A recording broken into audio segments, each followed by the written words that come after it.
Hola, ¿qué tal amigos? El día de hoy vamos a estar leyendo el capítulo 3 de el libro de Este dolor no es mío y vamos a empezar.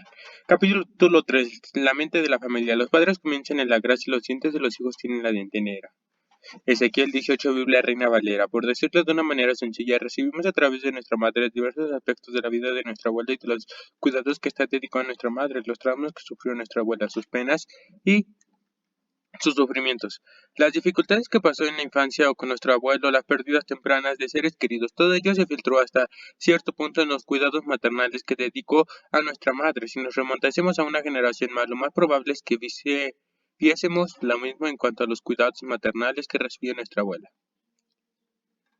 Es posible que no podamos ver con claridad los detalles de los hechos que dieron forma a la vida de esas personas, sin embargo podemos sentir hondamente las repercusiones de estos detalles, no solo lo que heredamos de nuestros padres, sino también los cuidados que recibieron ellos de sus propios padres, influyen sobre nuestras relaciones con nosotros mismos y sobre cómo criamos nosotros a nuestros propios hijos. Los padres, para bien o para mal, tienden a transmitir el tipo de atención paterna que recibieron. Parece que tenemos programado en el cerebro estas pautas y que empiezan a formarse incluso antes de que nazcamos. Nuestra vinculación con nuestra madre cuando estamos en el seno materno es fundamental para el desarrollo de nuestros circuitos neuronales. Thomas Benny ha dicho: desde el momento mismo de la concepción, la experiencia que se viene en el vientre materno deforma el cerebro y sienta la base de la personalidad, del temperamento emocional y de la capacidad del pensamiento. Estas pautas son como un modelo más que aprenderse de que se transmite. El desarrollo neuronal que se produce en el seno materno prosigue durante los primeros 9 meses después del nacimiento. Es función de las vivencias del recién nacido y de sus relaciones con la madre o con la persona que lo cuida. Conserva unos circuitos neuronales, descarta otros y organiza los restantes.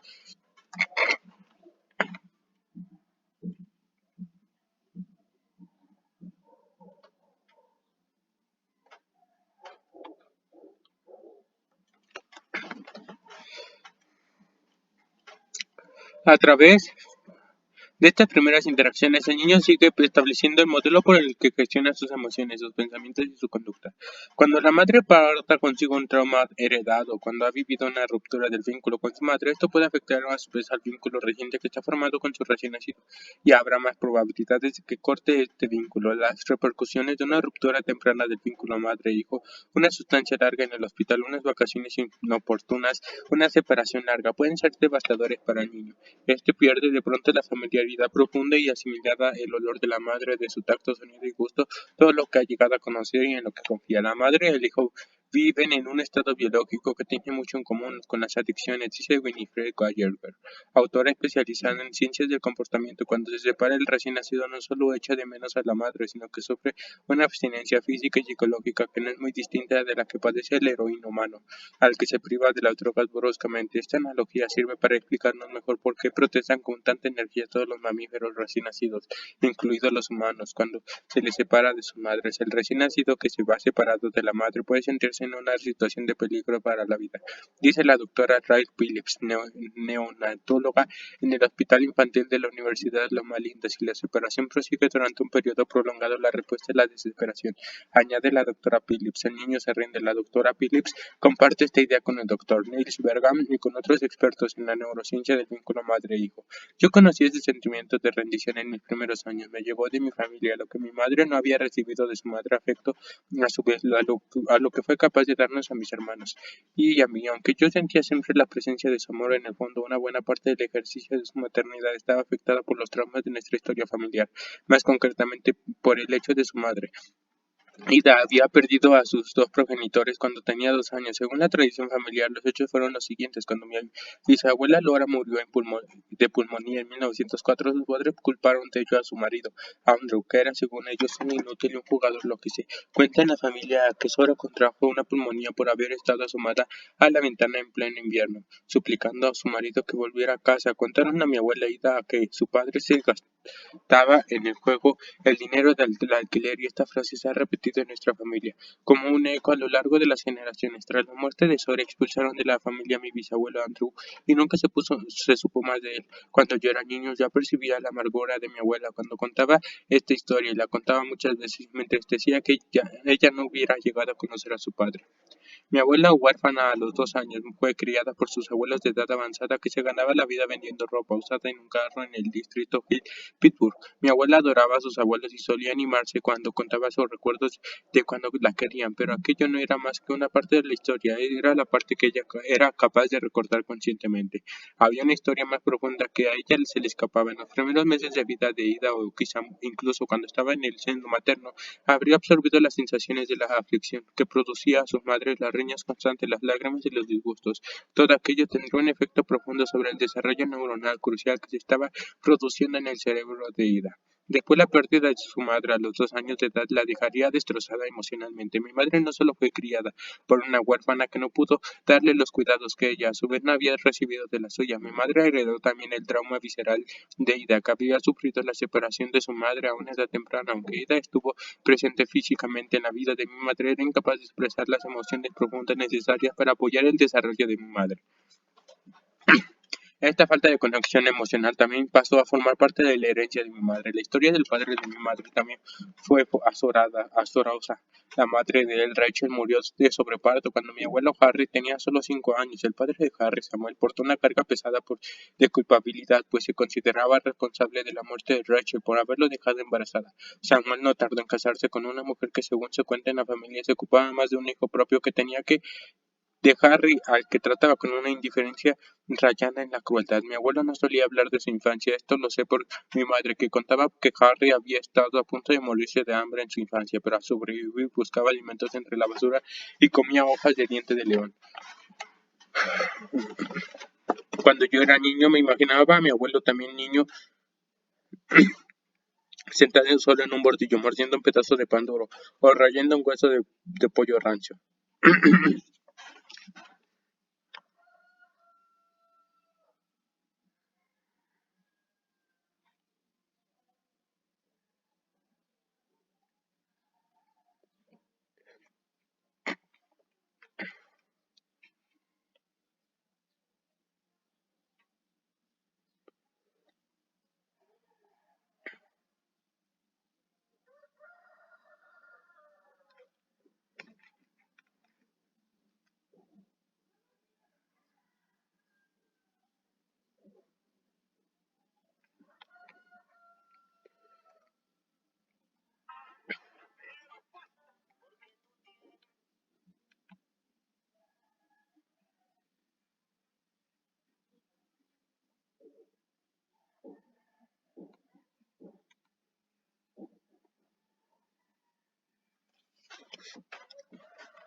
Como tanto mi abuelo como mi abuela se quedaron sin madre cuando eran niños pequeños, transmitieron a la generación siguiente su legado de trama sin saberlo. En nuestra familia el vínculo madre-hijo ha quedado cortado durante 3 generaciones como mínimo.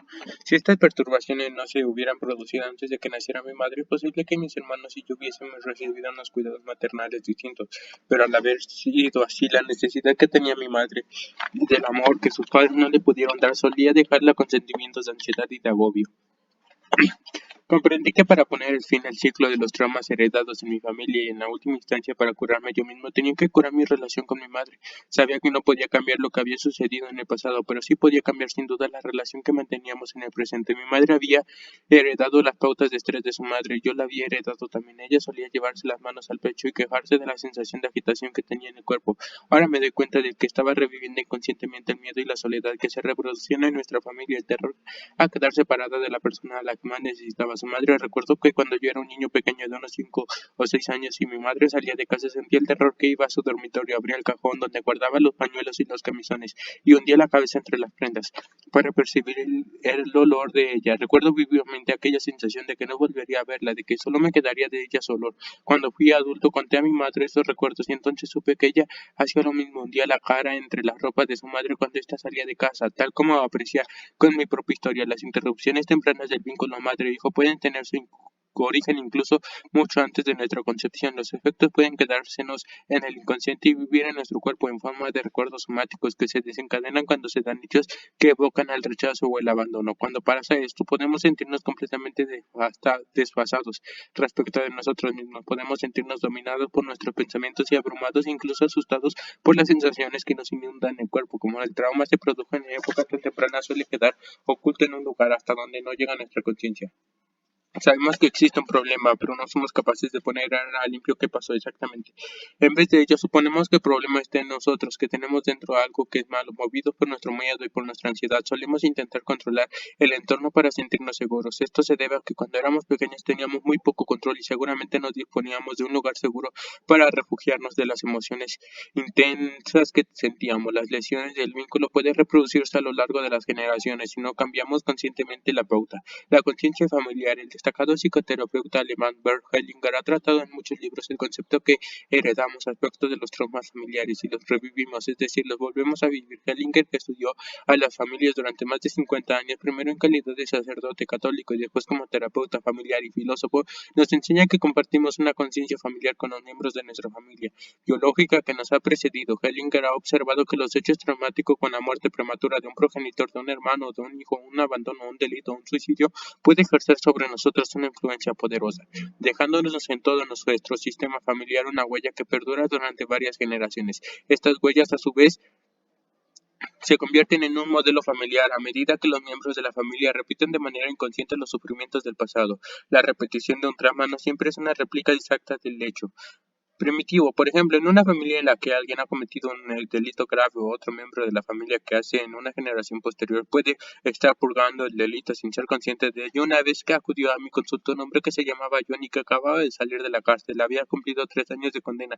por un desfalco, aunque seguramente que no había cometido aquel delito. John se había declarado inocente en el juicio, pero en vista de las pruebas en su contra una acusación falsa de su antiguo socio, su abogado le había recomendado que llegara a un acuerdo con el fiscal. Cuando John entró en mi consulta parecía agitado, tenía la mandíbula tensa y arrojó su abrigo sobre el respaldo de la silla. Me explicó había, que le había montado una encerrona y que ahora estaba obsesionado por las ideas de venganza. Cuando hablamos de una situación familiar, salió a relucir que en la generación anterior, en la década de 1960, a su padre le habían acusado de asesinar a su socio, pero en el juicio no le habían podido condenar en virtud de un detalle técnico. Todos los de la familia sabían que el padre era culpable, pero no hablaban nunca de ello. A la luz de mi experiencia con los traumas familiares heredados, no me sorprendió descubrir que John tenía la misma edad que su padre. Cuando éste había ido a juicios, había hecho la justicia al fin, pero había pagado un justo por un pecador.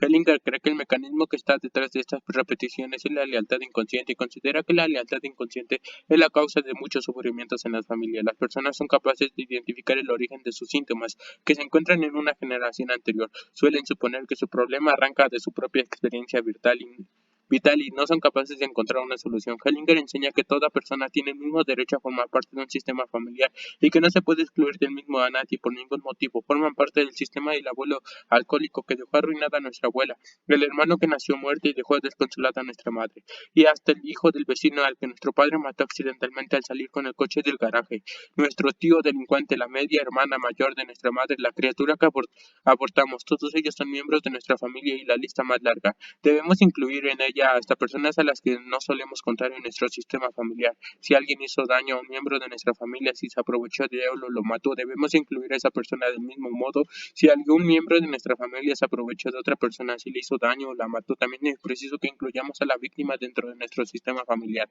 También estamos incluidos las parejas anteriores de nuestros padres y abuelos. Al morir, al marcharse o romper, abrieron un espacio por el que nuestra madre o nuestro padre, nuestra abuela o nuestro abuelo pudieron entrar en el sistema, lo que permitió que naciésemos nosotros a la larga. Kellinger ha observado que cuando a una persona se le rechaza o se le deja fuera del sistema familiar, puede suceder que otro miembro posterior del sistema represente a esta persona. La persona posterior puede compartir el destino de la persona anterior o repetirlo, comportándose de manera similar el sujeto excluido, repitiéndose algún aspecto de los sufrimientos de este. Por ejemplo, si en tu familia se rechazó a tu abuelo porque bebía, jugaba y era mujeriego, es posible que uno o varios de sus descendientes adopten más tarde una o varias de estas conductas. El sufrimiento familiar prosigue de este modo en las generaciones sucesivas. El hombre al que había asesinado el padre de John formaba ahora parte del sistema familiar de este. Cuando John fue víctima de un montaje por parte de su socio, cuando fue a la cárcel y salió con ideas asesinas de venganza, estaba reviviendo sin saber los aspectos de la experiencia de su padre, que habían sucedido 40 años antes. Cuando John llegó a conocer la relación entre la experiencia de su padre y la suya propia, fue capaz por fin soltar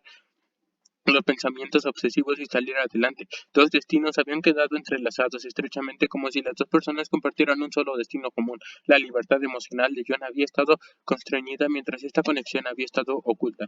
Hellinger recalca que cada uno de nosotros debemos cargar con nuestro propio destino con independencia de que éste sea más o menos durante. Nadie puede intentar hacer a cargo del destino de un padre, abuelo, hermano, tío o tía sin que ello resulte algún tipo de sufrimiento. Hellinger llama a los sufrimientos de este tipo enredos.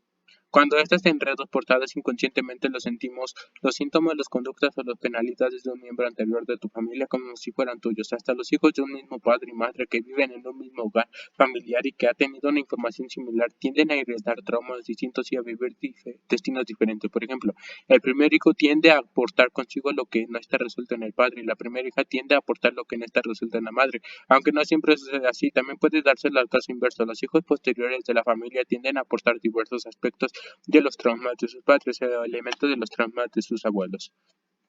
Por ejemplo, la primera hija puede casarse con un hombre que es emocionalmente distante y controlador, semejante al concepto que tiene ella de su padre, y de este modo comparte esta dinámica con su madre. Al casarse con un hombre cerrado en sí mismo y controlador al hijo, la hija repite las experiencias de la madre y se suma a ella en su descontento. La segunda hija puede aportar la ira no expresada de su madre. De este modo, aunque le afecta el mismo trauma, ella porta un aspecto distinto del mismo. Puede que rechaza a su padre, mientras que la primera hija no lo rechaza. En muchos casos, los hijos posteriores de la familia pueden portar los traumas no resueltos de los abuelos. En la misma familia del ejemplo, la tercera o la cuarta hija puede quedarse sin casar toda la vida por miedo a que le controle un hombre al que no quieren. Tuve ocasión de trabajar con una familia libanesa que tenía una dinámica semejante a esta. Cuando nos remontamos una generación más, descubrimos que ambas abuelas libanesas habían sido entregadas por sus padres para convertirse en novias infantiles, una de ellas con 9 años y la otra con 12. Dos de las hermanas libanesas conectaban con la experiencia de sus abuelas a las que habían obligado a casarse siendo todavía niñas y repetían aspectos de aquellas circunstancias vitales en sus propias relaciones de pareja. Como sus abuelas, una se había casado con un hombre mucho mayor que ella, la otra no había llegado a casarse, pues se quejaban de que los hombres eran desagradables y controladores, unos sentimientos similares a la que debió de sentir desgracia abuela paterna atrapada en un matrimonio sin amor. Cuando se produce una ruptura del vínculo madre-hijo en varios hermanos, cada hijo puede expresar de manera distinta su desconexión con la madre. Uno puede volver servil, temido, que si no es bueno o si protesta, perderá la conexión con las personas. Otro sintiéndose que ni siquiera ha disfrutado nunca de tal conexión puede resolver polémico y conflictivo para apartar de su lado a las personas cercanas. Otro hijo puede aislarse en tener poco contacto con la gente en general. He observado que cuando varios hermanos sufren rupturas del vínculo madre-hijo, suelen manifestar ira o celos o se sienten desconectados entre sí. Por ejemplo, un hijo o una hija mayor puede estar resentido con su hermano menor al percibir que éste ha recibido el amor que no recibió el mayor. Dado que el hipocampo, la parte del cerebro que interviene en la creación de recuerdo, no está plenamente operativo hasta después de los años de edad, la hija o el hijo mayor puede no tener un recuerdo consciente de cuando su madre lo tenía en brazos, lo alimentaba o lo mimaba. Pero si recuerda cómo el hijo menor recibía el amor de la madre, cómo reaccionaba el hijo mayor que se siente despreciado, puede culpar inconscientemente al menor de haber recibido lo que no tuvo él. Y también existe, claro, de esta algunos niños que no parecen que porten ningún trauma familiar. En el caso de estos niños es muy posible que se estableciera un vínculo adecuado con la madre o con el padre, o con ambos, y que esta conexión contribuyera a inmunizar al niño para que no portara enredos del pasado.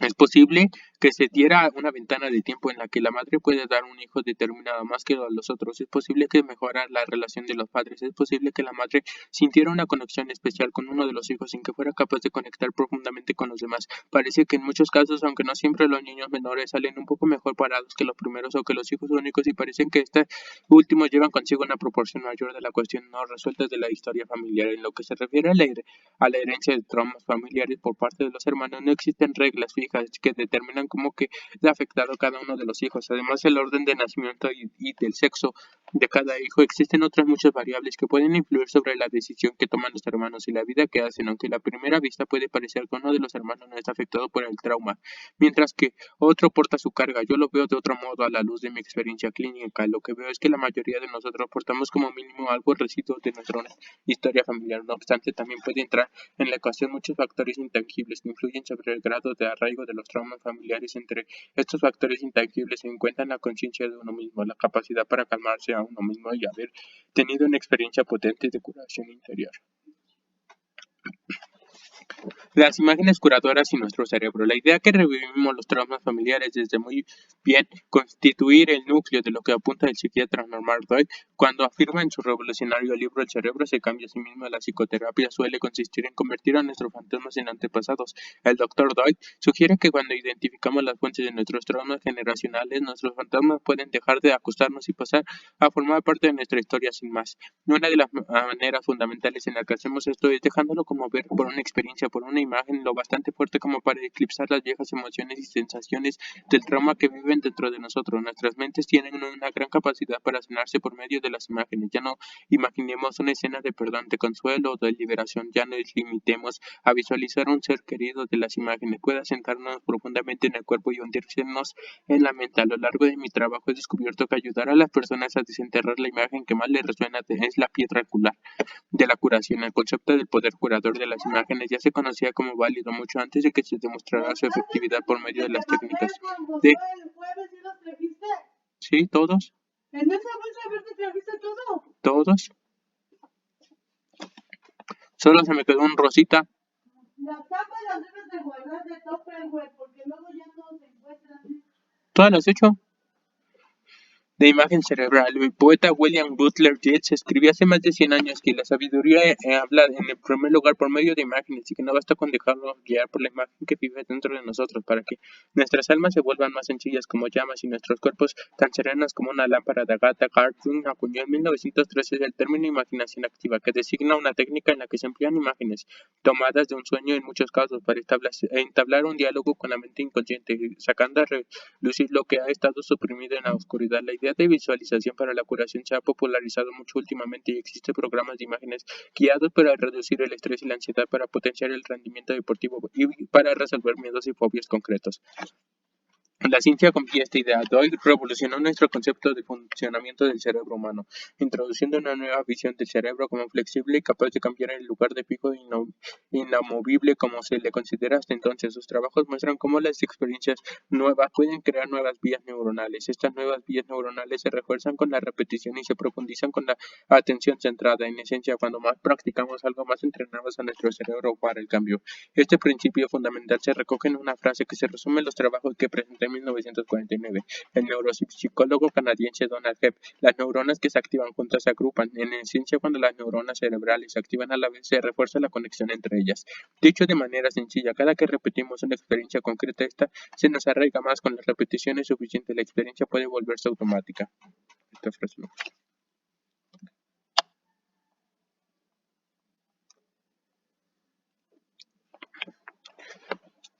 Aplicando el principio de Hebb, obtenemos máximos beneficios cuando practicamos al tener una experiencia nueva que consideramos positiva, fructífera o significativa. Una experiencia que no despierta sentimientos de curiosidad y de asombro. Puede tratarse de una experiencia de recibir consuelo o apoyo, de sentir compasión o gratitud. En la última instancia puede ser cualquier cosa que nos permitiera sentir fuerza o paz adentro de nosotros. Cuando reproducimos repetidas veces los sentimientos y las sensaciones asociadas a esta nueva experiencia, no solo pueden empezar a agruparse determinadas estructuras de nuestro cerebro, sino que podemos estimular la liberación de neurotransmisores del bienestar, como la serotonina y la dopamina, o hormonas del bienestar como oxitocina. Hasta podemos afectar el modo en que se expresan nuestros genes. Los mismos genes que intervienen en la respuesta del estrés del cuerpo pueden empezar a funcionar de otra manera mejor.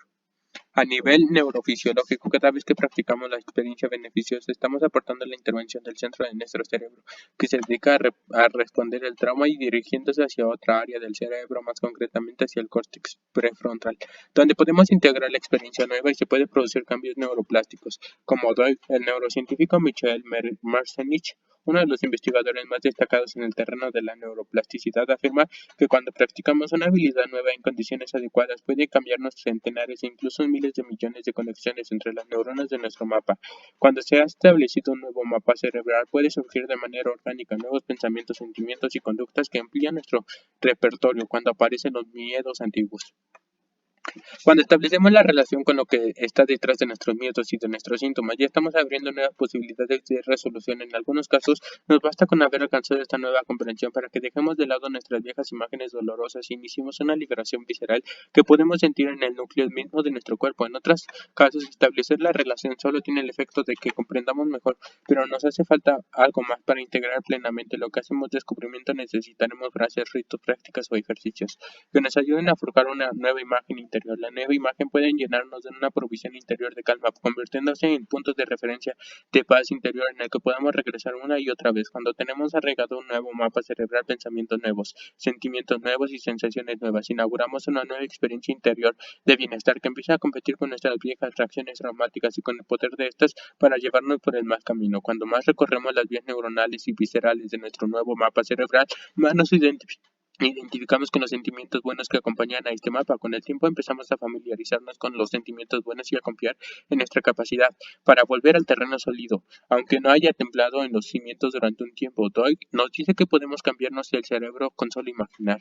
No basta con cerrar los ojos y visualizar una actividad para que se active el córtex visual primario, ni más ni menos que si estuviésemos llevando a cabo la acción en la realidad. Las técnicas de imagen cerebral demuestran que muchas neuronas y regiones del cerebro se activan por igual cuando nos imaginamos un hecho y cuando lo vivimos en la realidad. Dewey afirma que la visualización es un proceso en el que se aplica tanto la imaginación como la memoria. Dice que al visualizar, recordar o imaginar experiencias agradables se activan muchos de los mismos circuitos sensoriales motores emocionales y cognitivos que se activan durante la experiencia agradable real. La creación empieza por la imaginación, escribió en 1921 el dramaturgo George Bernard Shaw, mucho antes de que se considerara posible siquiera la neuroplasticidad. Shaw ya había expuesto el principio de que lo que imaginamos lo hacemos posible.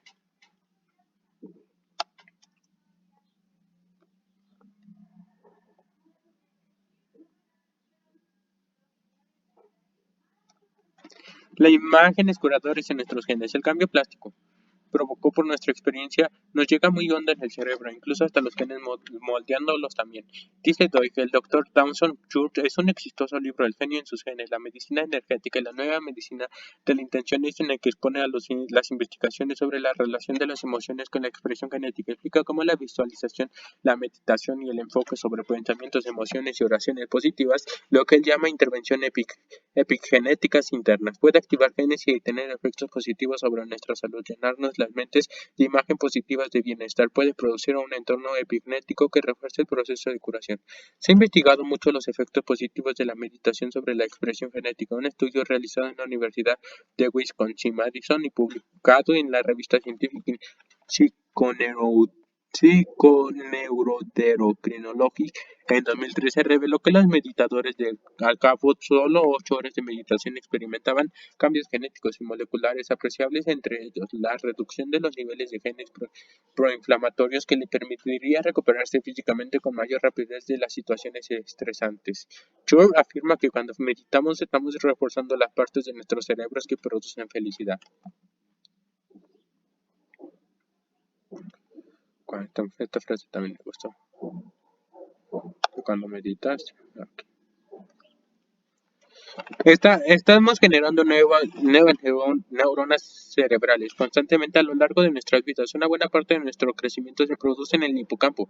Cuando aprendemos, modificamos cuáles son los genes de nuestras neuronas que se expresan. Afirma Doig, cuando un gen se activa, produce una proteína nueva que altera la estructura y la función de las células. Según explica Doig, este proceso está influido por lo que hacemos y por lo que pensamos. Podemos dar forma a nuestros genes, a que a su vez dan forma a la anatomía microscópica de nuestro cerebro. Rachel Yehuda dice, no puedes cambiarte el ADN, pero si eres capaz de cambiar cómo funciona tu ADN, viene a hacer lo mismo. Como estamos viendo, es muy poco probable que se dé una vida completamente libre de traumas. Los traumas no duermen ni siquiera con la muerte. Antes bien, siguen buscando terreno fértil para su resolución en las criaturas de las generaciones siguientes. Por fortuna, los seres humanos tenemos resistencia y son capaces de curar los traumas de casi todos los tipos. Esto puede suceder en cualquier momento de nuestra vida. Lo único que necesitamos es disponer de las ideas y de las herramientas adecuadas. Expondré más adelante en este libro las prácticas que han resultado más valiosas en mi trabajo con mis pacientes para que puedas saber de primera mano cómo se curan los traumas que podría formar parte de tu herencia familiar.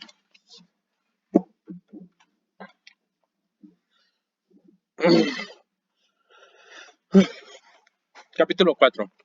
El planteamiento del lenguaje nuclear. El inconsciente insiste, se repite y casi tira la puerta abajo con tal de hacerse oír. Honey Rogers de Unchained, el lenguaje oculto del trauma. Cuando se están representando dentro de nosotros fragmentos de los traumas pasados, estos traumas dejan pistas en forma de palabras y de frases con carga emocional que suelen conducirnos de nuevo hacia los traumas no resueltos.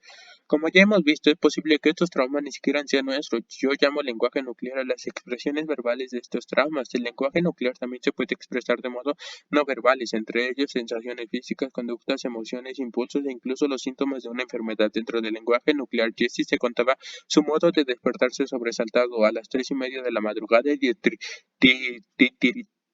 de tiritar del frío, sin saber por qué, y su terror al volverse a quedarse dormido. En el lenguaje nuclear de Gretchen figuraban la depresión, la desesperación, la ansiedad y el ansia de evaporarse. Tanto Gretchen como Jessie llevaba consigo piezas de rompecabezas que lo relacionaban con algún hecho de su historia familiar que había quedado por resolver.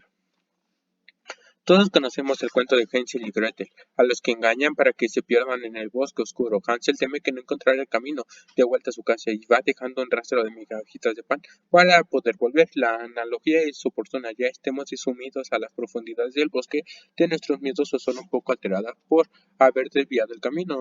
Nosotros también dejamos un rastro que puede servirnos para orientarnos, pero en vez de migajas de pan dejamos un rastro de palabras, las palabras que tienen el poder de guiarnos de nuevo hasta el camino. Estas palabras pueden parecer aleatorias, pero no lo son. Lo cierto es que son pistas que nos demuestran inconscientemente cuando sabemos el modo de recopilarlas y de conectarlas. Componen un rastro que podemos seguir para llegar a entender mejor a nosotros mismos. Como los niños del cuento, podemos aventurarnos tanto en el bosque de nuestros miedos que incluso no olvidamos de dónde está nuestra casa. En vez de seguir el rastro de las palabras, quizás recurramos a las medicaciones, a consolarnos con la comida, el tabaco, el sexo o el alcohol, o distraernos con actividades inanimes. Como ya sabemos por nuestra experiencia personal, estos caminos no tienen salida, jamás nos conducen donde tenemos que ir. No nos damos cuenta de que estamos rodeados por todas partes de las migas de pan de nuestro lenguaje nuclear. Viven en las palabras que pronunciamos en voz alta y en las que decimos en silencio. Viven en las palabras que nos saltan continuamente en la cabeza, como la alarma de un despertador. Pero en vez de seguirla para descubrir a dónde nos conducen, podemos quedarnos paralizados por el trance interior que nos provocan estas palabras, el recuerdo inconsciente. Si entendemos cómo se conservan los recuerdos traumáticos, podremos entender un poco mejor lo que sucede en nuestra palabra. Cuando estamos abrumados, la memoria a largo plazo se suele dividir en dos tipos principales: memoria declarativa y memoria no declarativa. La memoria declarativa, también llamada memoria explícita o narrativa, es la capacidad de evocar conscientemente datos o sucesos. Este tipo de memoria hace uso del lenguaje para organizar, categorizar y almacenar la información y las experiencias que se convertirán en recuerdos recuperables. Es como un libro que podemos tomar de la estantería cuando necesitamos consultar una historia del pasado, cuando podemos poner los hechos en forma de palabras. Podemos evocarlos dentro de nuestra historia. La memoria no declarativa, también llamada memoria implícita sensoriomotriz o procedimental, funciona sin evocación consciente. Nos permite recuperar de manera automática lo que hemos aprendido sin tener que volver a aprender los pasos. Por ejemplo, cuando vamos en bicicleta no pensamos en la secuencia de actos necesarios para hacerla funcionar. Tenemos tan arraigado el recuerdo del manejo de la bicicleta que nos subimos y damos los pedales sin más, sin tener que analizar los pasos del proceso. No siempre es fácil de describir con palabras los recuerdos de este tipo de experiencias. Las experiencias traumáticas se conservan en muchos casos en forma de memoria no declarativa. Cuando un hecho se vuelve tan abrumador que quedamos sin palabras, no podemos guardar o declarar el recuerdo en forma de relato, para lo cual haría falta el lenguaje. Es como si nos estuviera invadiendo una riada que nos entra por todas las puertas y ventanas a la vez. En esta situación de peligro no nos detenemos de expresar con palabras la experiencia. Huimos de la casa sin más. Al no tener palabra, ya no disponemos de un acceso pleno a nuestro recuerdo del hecho. Algunos fragmentos de la experiencia quedan sin nombrarse y se sumergen hasta perderse de vista, y perdidos y no declarados pasan a formar parte de nuestro inconsciente. Parece ser que ese gran almacén que es nuestro inconsciente no solo contiene nuestros recuerdos traumáticos, sino también la experiencia traumática de nuestros antepasados que están por resolver. Al parecer, en este inconsciente compartido volvemos a vivir fragmentos de los recuerdos de un antepasado y los declaramos como propios. Aunque los estudios realizados con ratones que hemos descrito nos aportan algunos indicios sobre cómo se transmiten los traumas de una generación a la siguiente, todavía no entendemos plenamente el mecanismo exacto de esa transferencia de los seres humanos. Con todo, aunque no sepamos con toda certeza cómo se arraiga dentro de nosotros, las cuestiones nos resulta de un antepasado nuestro, que parece que al llegar a ser consciente de esta relación nos proporciona alivio. El lenguaje no declarado, cuanto faltan las palabras, ya que existen dos circunstancias importantes en las que no somos capaces de recurrir a las palabras para describir nuestras experiencias. La primera es cuando tenemos menos de 2 o 3 años y no nos han madurado plenamente todavía los centros del lenguaje del cerebro. La segunda es en los episodios traumáticos, cuando quedan reprimidas nuestras funciones de la memoria y no podemos procesar la información de manera precisa.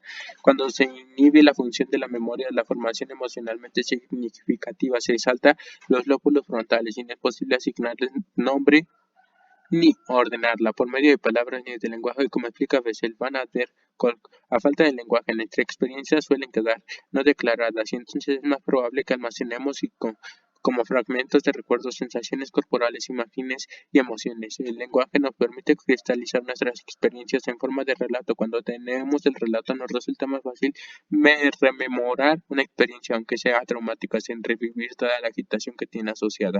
Aunque el lenguaje puede ser una de las primeras cosas que nos faltan cuando estamos abrumados, este lenguaje no se pierde nunca, se filtra por nuestro inconsciente y sale a relucir de manera inesperada.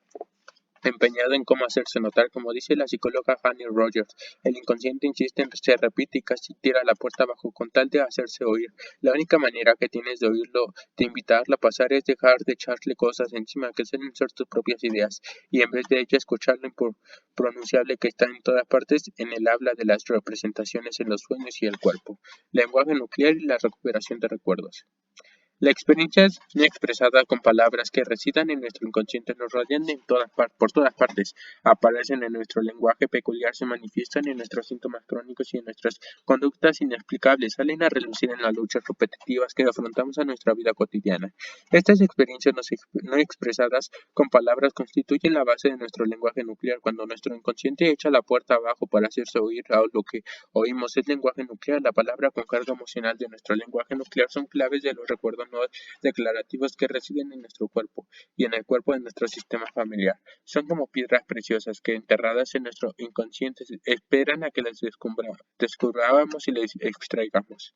Si no las reconocemos como las que son, como mensajeras, pasajeras o por alto una pista importante que podría ayudarnos a desentrañar el misterio que se encierra detrás de nuestras luchas. Cuando las extraemos, damos un paso esencial hacia la curación de nuestro trauma. El lenguaje nuclear nos ayuda a declarar los recuerdos que han quedado no declarados y nos permite reconstruir los hechos y las experiencias que no hemos podido integrar y ni siquiera recordar. Cuando reunimos en nuestra mente consciente un número suficiente de estas piezas, empezamos a formar un relato que nos permite entender con más profundidad lo que pueda habernos pasado a nosotros o a los miembros de nuestra familia. Empezamos a entender unos recuerdos, unas emociones y unas sensaciones que quizá no hayan estado rondando durante toda la vida. Cuando hemos localizado su origen en el pasado, en un trauma nuestro o nuestro trauma de nuestra familia, podemos dejar de vivirlos como si perteneciera al presente. Y si bien es posible explicar todos los miedos, angustias y pensamientos respectivos por un hecho traumático sucedido en la familia, así que no es posible entender de manera más plena y determinada y experiencias cuando desciframos nuestro lenguaje nuclear. ¿Cómo reconocer tu lenguaje nuclear? Nuestro lenguaje nuclear son las palabras intensas o apremiantes que empleamos para describir nuestros miedos más profundos. También podemos oír este lenguaje en nuestras quejas sobre nuestras relaciones personales y de pareja, nuestra salud, nuestro trabajo y otros aspectos de nuestra vida. El lenguaje nuclear se manifiesta incluso en el modo en el que nos hemos desconectado de nuestros cuerpos y del núcleo en nuestro propio ser. En esencia son los efectos colaterales de los traumas que se han producido en nuestra primera infancia o en nuestra historia familiar. Este lenguaje es poco común en el sentido de que pueda parecernos que está fuera de contexto respecto de lo que sabemos o de lo que hemos vivido. El lenguaje nuclear puede caracterizarse cuando por proceder de nuestro exterior, aunque lo percibimos de nuestro interior. Cuando Gretchen ya entendía lo que había detrás de las palabras evaporar e incinerar, dijo: estos sentimientos vivían en mí, pero no procedían de mí. Cuando este lenguaje tan personal ha quedado al descubierto, empieza a perder intensidad e influencia entre nosotros. El mapa del lenguaje nuclear. En los capítulos siguientes expondré herramientas que te ayudarán a atar cabos entre las emociones inexplicables hasta ahora y los hechos del pasado. Cada una de estas herramientas contiene una serie de preguntas destinadas a hacer salir a relucir una sensación o una experiencia interior que probablemente no haya recibido el nombre ni se haya hecho consciente del todo hasta ahora. Cuando ha recuperado la información suficiente, empieza a aparecer un mapa del inconsciente. Es lo que se llama el mapa del lenguaje nuclear y se puede trazar sobre el papel. Las palabras que escribiremos determinarán el rumbo de nuestro viaje. Cada persona tiene un mapa del lenguaje nuclear y no hay dos mapas iguales. Es probable que nuestro mapa del lenguaje nuclear existiera ya desde mucho antes de que naciésemos. Puede ser de nuestro padre o de nuestra abuela, sin que nosotros hayamos hecho otra cosa que llevarla en su lugar. Es posible que nuestro antepasado tampoco fuera a su vez más que el portador de este mapa en el lugar de otro familiar que vivió antes. Algunos mapas se forman durante la época sin palabras de la primera infancia. Sea, como la hayamos recibido, tenemos ahora la oportunidad de remontarnos a su origen. Los tramos no resueltos de nuestra historia familiar se extienden a la generación sucesiva, mezclándose con nuestras emociones, reacciones y decisiones de manera que no nos planteamos siquiera. Damos por supuesto que estas experiencias surgen en nosotros. Como no tenemos a la vista su origen verdadero, solemos ser incapaces de distinguir lo que es nuestro de lo que no lo es. Cuando seguimos nuestro mapa de lenguaje nuclear, podemos toparnos cara a cara con miembros de nuestras familias que viven con fantasmas invisibles e ignorados. Algunos de ellos llevan enterrados mucho tiempo, otros fueron rechazados o olvidados, otros han pesado penalidades traumáticas que resulta doloroso pensar siquiera en lo que debieron de sufrir. Cuando los encontramos quedan libres y nosotros también quedamos libres. Nuestra historia están esperando a que la descubramos. Tenemos adentro ahora mismo todo lo que necesitamos para hacer el viaje, las palabras, el lenguaje y el mapa. En el capítulo 3 presenté las últimas investigaciones científicas que muestran cómo alguna herramienta tal como la visualización pueden crear vías neuronales nuevas en el cerebro e incluso ejercer un efecto positivo sobre nuestros genes. Vamos a aplicar ahora lo que aprendimos. En los capítulos siguientes encontrarás una serie de ejercicios que sirven para llevártelo más allá de las limitaciones del pensamiento habitual. Estás pensando para resolver las aguas de módulo, de modo que puedas subir a la superficie de puestos más hondos en el inconsciente. Cada uno de los ejercicios apoya sucesivamente en el anterior. En algunos tendrás que cerrar los ojos y visualizar a miembros de tu familia. En otros se te pedirá que sintonices con la sensación de tu cuerpo. En varios ejercicios tendrás que escribir respuestas a preguntas pensadas para ayudar a desvelar las claves significativas de tu lenguaje nuclear. Te vendrá bien tener a mano bolígrafo y papel, preferiblemente un cuaderno en el que podrás repasar fácilmente tus respuestas anteriores a medida que vayas avanzando. Según mis observaciones, haciendo estos ejercicios profundizarás en tu propia experiencia y descubrirás algo más cerca de ti mismo. No tienes que preocuparte de si estás respondiendo mal o mal las preguntas. Debes guiar por tu propia curiosidad, mientras yo te acompaño con un proceso que ha dado resultado curativo para muchos en mi consulta profesional. Capítulo 5. Los 4 temas inconscientes. Los vínculos más potentes son los que tenemos con las personas que nos trajeron al mundo.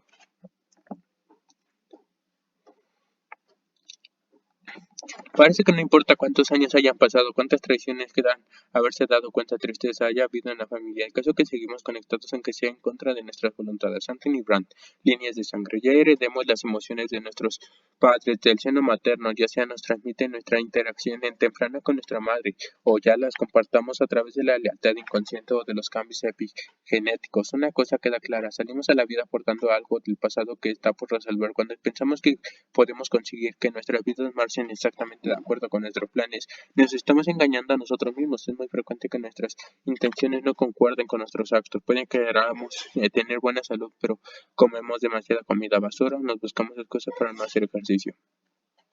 Podemos anhelar una relación de pareja romántica, pero en cuanto se acerca a nosotros un posible compañero o compañera, nos distanciamos. Puede que queramos tener una carrera profesional que significa algo para nosotros, pero no damos lo pasado necesario para conseguirlo. Lo peor de todo es que lo que nos frena suele ser invisible para nosotros y nos tiene frustrados y confundidos. Buscamos respuestas en los lugares habituales, nos centramos en las carencias de las crianzas que recibimos día, damos vueltas mentalmente a los hechos desgraciados que acaecieron en nuestra infancia y que nos produjeron sentimientos de impotencia. Culpamos a nuestros padres de las desventuras que nos sucedieron. Volvemos una y otra vez a los mismos pensamientos. Sin embargo, volver a este tipo de recuerdos no suele servir casi nunca para mejorar las cosas. Si no tenemos a la vista el origen de nuestro problema, nuestras quejas no tienen más efecto que el de perpetuar nuestra infelicidad duradera. En este capítulo vamos a conocer los 4 temas inconscientes que frenan al avance de la vida. 4 modos es que se pueden truncar nuestras relaciones personales, nuestro éxito y nuestra salud. Pero antes de avanzar estas cuestiones, vamos a ver cómo hemos llegado hasta donde estamos.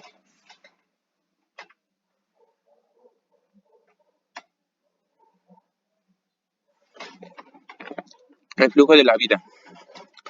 El camino ha sido sencillo, hemos llegado aquí a través de nuestros padres, como hijos de nuestros padres, que estamos conectados con algo que es muy vasto y se remonta mucho más en el tiempo, literalmente hacia los inicios mismos de la humanidad.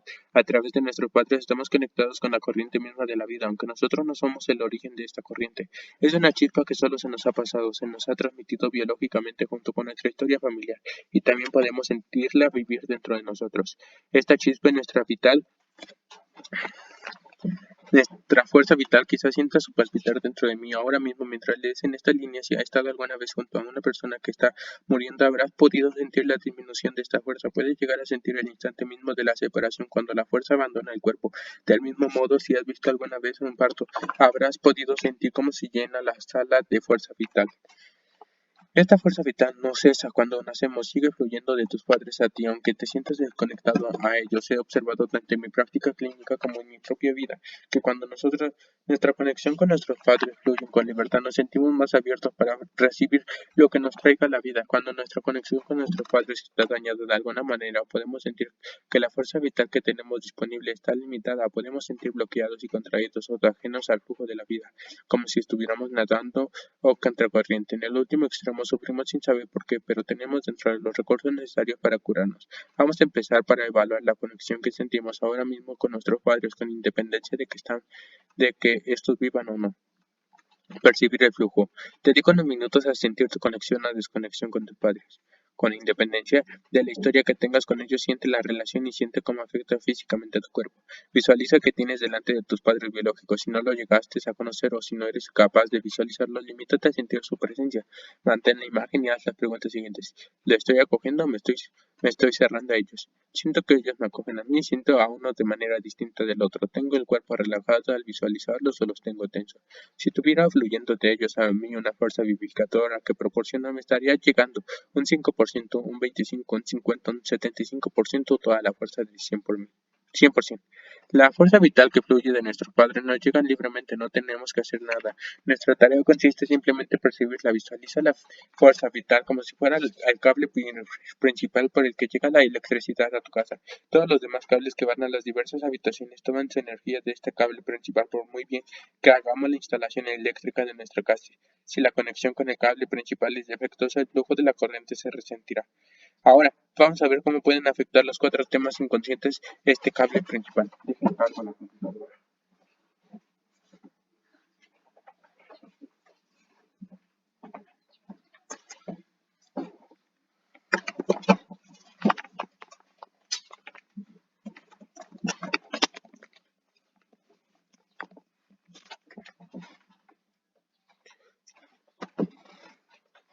Cuatro temas inconscientes que cortan el flujo de la vida, aunque estos temas no son comunes, todos sus efectos son inconscientes para nosotros. Nos hemos fusionado con un progenitor, hemos rechazado a un progenitor, hemos vivido una ruptura temprana del vínculo con nuestra madre, nos hemos identificado con un miembro de nuestro sistema familiar distinto de nuestros padres. Cualquiera de estos temas puede obstaculizar nuestra capacidad de desarrollarnos y alcanzar las metas que nos marcamos. Pueden limitarnos la vitalidad, la salud y el éxito. Salen a relucir a nuestra conducta y en nuestras relaciones de pareja, aparecen en nuestro mundo. Los cuatro temas son de relación, es decir, describen aspectos de nuestras relaciones con nuestros padres y con otros miembros de nuestro sistema familiar. Si entendemos los temas y sabemos buscarlos, podremos identificar cuáles son los que están actuando con nosotros y nos están impidiendo gozar de la plenitud de nuestra experiencia vital. En tres de los cuatro temas inconscientes subyace una desconexión con nuestro padre o nuestra madre, y esto es lo primero que tenemos que considerar cuando tenemos dificultad. Existen otros tipos de interrupción de la fuerza vital que nos pueden impedir vivir plenamente, pero estas interrupciones no siempre son inconscientes, y en ellas no interviene necesariamente un progenitor nuestro u otro miembro de nuestro sistema familiar. Una interrupción de este tipo es la que se produce cuando hemos vivido un trauma personal. Aunque seamos conscientes del efecto que ha ejercido el trauma sobre nosotros, puede que sigamos siendo incapaces de resolverlo. Otro tipo de interrupción de la fuerza vital es la que se produce cuando nos sentimos culpables por algún acto nuestro o por un delito que hemos cometido. Quizá hayamos tomado una decisión que se hizo daño a alguien, hayamos abandonado una relación de pareja con crueldad o nos apoderamos de algo que no era nuestro, o hayamos quitado la vida a alguien. De manera accidental o intencionada, los sentimos de culpa puede congelarnos la fuerza vital en incontables maneras, y cuando no se reconocen o se resuelven pueden extenderse a nuestros hijos e incluso a los hijos de ellos. Diremos más sobre todos los capítulos siguientes, pero antes vamos a ver las 4 interrupciones que se relacionan directamente con nuestros padres o con otros miembros del sistema familiar. A las 6 nos vamos. Deja acá esta hoja. Apenas te apuras. Ya no lo llenes, yo ahorita ya lo lleno.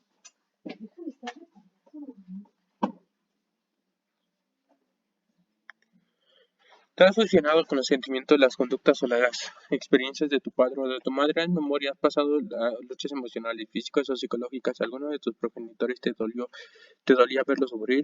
¿Querías librarlo de su dolor? ¿Lo intentaste? ¿Tomaste alguna vez partido por los sentimientos de uno de tus progenitores en uno contra el otro? ¿Temías manifestar tu amor a uno de los dos por miedo a hacer daño al otro? ¿En tu vida actual tienes dificultades similares a las que tuvieron tus padres? ¿Reconoces en ti mismo el dolor de tus padres? Somos muchos los que asumimos inconscientemente el dolor de nuestros padres. En nuestra primera infancia el sentido del yo solo se desarrolla de manera gradual. En esta época todavía no hemos aprendido a existir de manera separada de nuestros padres sin dejar de estar conectados con ellos. Al mismo tiempo, en aquella edad de la inocencia nos imaginamos quizá que podríamos aliviar la infelicidad de nuestros padres arreglándola o compartiéndola. Si la llevamos nosotros también, ellos tendrán que cargar con ellos solos. Pero estas no son más que ideas fantásticas que solo conducen a más infelicidad. Estamos rodeados por todas partes de pautas de infelicidad compartida. Madre triste, hija triste, padre no respetado, hijo no respetado. Dificultades de pareja de los padres son reflejadas en relaciones de pareja de los hijos. Las combinaciones son inagotables. Cuando nos fusionamos con uno de nuestros progenitores, compartimos inconscientemente un aspecto de la vida de ese progenitor que en muchos casos suele ser negativo. Repetimos o revivimos determinadas situaciones o circunstancias sin establecer la conexión mínima que puede liberarnos.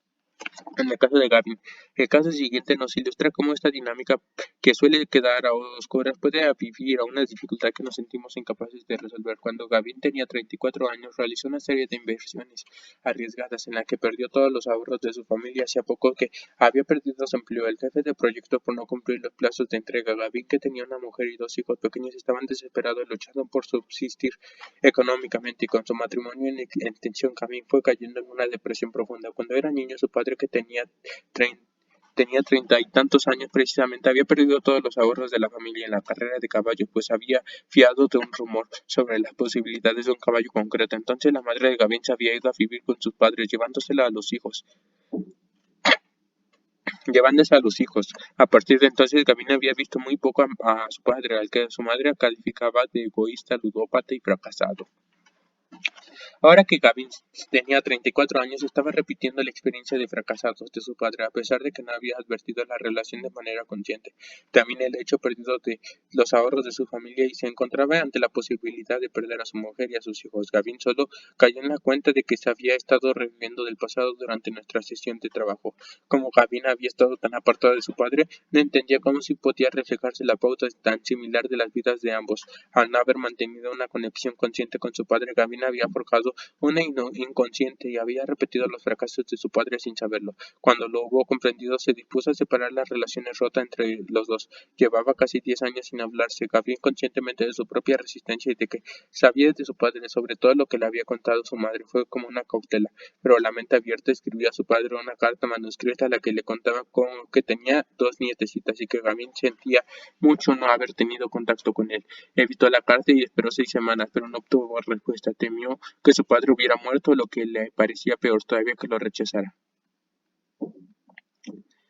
Gavin tuvo un impulso instintivo por debajo de su miedo y marcó el número de teléfono de su padre. No se arrepintió, cosa extraña. Su padre no había recibido la carta. Los dos hombres mantuvieron una conversación en la que intercambiaron torpemente palabras y emociones. Intentaron establecer una conexión entre ambos. Tras varias conversaciones telefónicas algo tensas, empezaron a surgir sentimientos verdaderos. Gavin pudo decir a su padre cuando lo echaba de menos. Su padre lo escuchaba conteniendo las lágrimas. Dijo a su vez Gavin el dolor terrible que le había causado perder a su familia y le contó que no pasaba un solo día sin que sintiera el aguijón de la tristeza y el duelo. El padre propuso que se vieran en persona. Gavin accedió a las pocas semanas. Gavin empezó a aliviársele la depresión en la que estaba sumido. Ahora que su padre había vuelto a su vida, comenzó a estabilizarse la situación en su casa y Gavin recuperó la confianza perdida de su esposa y lo reforzó sus lazos con sus hijos. Era como si hubiera encontrado una llave que había perdido sin saberlo. Gavin ya podía abrir la caja fuerte donde se guardaba lo más valioso de su vida, su conexión con su familia. Lo que menos desean sus padres es ver sufrir a su hijo por él. Si nosotros como hijos no creemos más capacitados que nuestros padres para cargar con un sufrimiento, estamos cayendo en la arrogancia y en el orgullo, y además no estamos en sintonía con el orden de la vida. Nuestros padres existieron antes que nosotros, nos criaron y nos cuidaron para que pudiésemos subsistir cuando éramos recién nacidos. Nosotros nos cuidamos de ellos. Cuando un hijo asume la carga de un padre, ya sea consciente o inconscientemente, se está perdiendo la experiencia de recibir, y en su vida posterior puede resultarle difícil recibir en sus relaciones de pareja. El hijo que cuida de su padre o de su madre suele forjarse para toda su vida una pauta de extralimitación y estar trazando modelos de sentir abrumado de manera habitual al intentar compartir o llevar la carga de nuestro progenitor. Damos continuidad a los sufrimientos de la familia y bloqueamos el flujo de la fuerza vital que nos llega a nosotros y las generaciones siguientes. Hasta cuando cuidamos de unos padres enfermos o ancianos y les hacemos lo que no pueden hacer por sí mismos, es importante que preservemos la integridad de la relación padre-hijo sin reducir la dignidad de nuestros padres. Has criado, culpado o rechazado a un progenitor o has cortado con él. Si queremos abrazar la vida, conocer la verdadera alegría. Hasta aquí la voy a dejar porque ya me encanta. Llega a las 77.